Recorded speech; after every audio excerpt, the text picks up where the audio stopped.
بسم اللہ الرحمن الرحیم، اللہ کے نام سے شروع جو بڑا مہربان اور نہایت رحم کرنے والا ہے۔ تمام دوستوں سے گزارش ہے ایک بار درود شریف پڑھ لیں۔ ایک بار درود شریف پڑھنے سے مالک کائنات 10 بار رحمت فرماتا ہے۔ تمام ناظرین اور سامعین کو قصہ بشریت کی جانب سے السلام علیکم ورحمۃ اللہ وبرکاتہ۔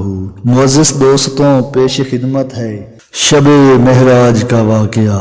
شب معراج ایک ایسا منفرد اور بابرکت واقعہ ہے جس میں اللہ تبارک و تعالی نے اپنے محبوب نبی کریم صلی اللہ علیہ وآلہ وسلم کو مکہ مکرمہ سے مسجد اقصی اور پھر آسمانوں کی سیر کروائی۔ اس سفر کے دوران حضور پاک صلی اللہ علیہ وآلہ وسلم کو براق نامی سواری پر سوار کیا گیا جو نہایت تیز رفتار تھی اور ایک ہی چست میں بہت دور تک پہنچ جاتی تھی۔ مسجد اقصی میں حضور پاک صلی اللہ علیہ وآلہ وسلم نے تمام انبیاء کرام کی امامت کی، جس کے بعد آسمانوں کی طرف سفر کا آغاز ہوا۔ پہلے آسمان پر حضرت آدم علیہ السلام سے ملاقات ہوئی، دوسرے آسمان پر حضرت عیسیٰ اور حضرت یحییٰ علیہ السلام سے، تیسرے آسمان پر حضرت یوسف، چوتھے پر حضرت ادریس، پانچویں پر حضرت ہارون علیہ السلام سے ملاقات ہوئی اور چھٹے آسمان پر حضرت موسیٰ اور ساتویں آسمان پر حضرت ابراہیم علیہ السلام سے ملاقات ہوئی۔ اس دوران حضور اکرم صلی اللہ علیہ وآلہ وسلم کو جنت اور دوزخ کے مناظر دکھائے گئے۔ جنت میں اہل ایمان کے انعامات اور دوزخ میں گناہ گاروں کے عذاب کو دیکھا۔ معراج کے سفر میں سب سے اہم تحفہ نماز تھا۔ ابتدائی طور پر 50 نمازیں فرض ہوئی، لیکن حضرت موسیٰ علیہ السلام کے مشورے پر بار بار تخفیف کی درخواست کی گئی، حتیٰ کہ 5 نمازیں مقرر ہوئی جن کا اجر 50 کے برابر ہوگا۔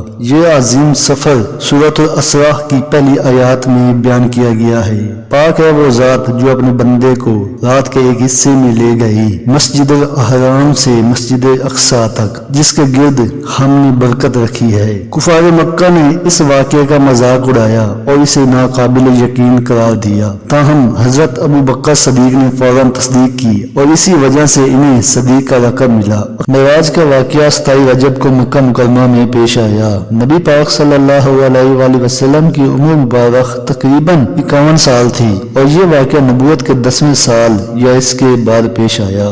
سدرۃ المنتہا پر پہنچ کر جبرائیل علیہ السلام نے رک کر کہا کہ اس سے آگے صرف رسول اللہ ہی جا سکتے ہیں۔ 27 رجب کو کئی دوسرے اہم تاریخی واقعات بھی پیش آئے جن میں شامل ہے بعث نبوی۔ کچھ علماء کے مطابق اسی دن نبی کرام صلی اللہ علیہ وسلم کو پہلی وحی نازل ہوئی تھی اور نبوت کا اعلان ہوا۔ اسی دن رسول اللہ صلی اللہ علیہ وسلم نے کئی اہم مواقع پر دعوت اسلام پیش کی۔ تاریخ میں کئی اہم جنگیں اور فتوحات بھی 27 رجب کو پیش آئیں جن میں بعض خلافتوں کے فتوحات شامل ہیں۔ اس دن نفل نماز اور دعا کا خاص اہتمام کیا جاتا ہے۔ 27 رجب کو روزہ رکھنا مستحب سمجھا جاتا ہے۔ اس دن اللہ کی یاد اور درود شریف کی کثرت کرنی چاہیے۔ 27 رجب مسلمانوں کو یہ پیغام دیتی ہے کہ اللہ تبارک و تعالی نے نبی اکرم صلی اللہ علیہ وآلہ وسلم کو بلند ترین مقام پر پہنچا کر امت کو عبادت، دعا اور صبر کی تعلیم دی ہے۔ یہ دن ایمان کو تازہ کرنے اور اللہ تبارک و تعالی کی قربت حاصل کرنے کا بہترین موقع ہے۔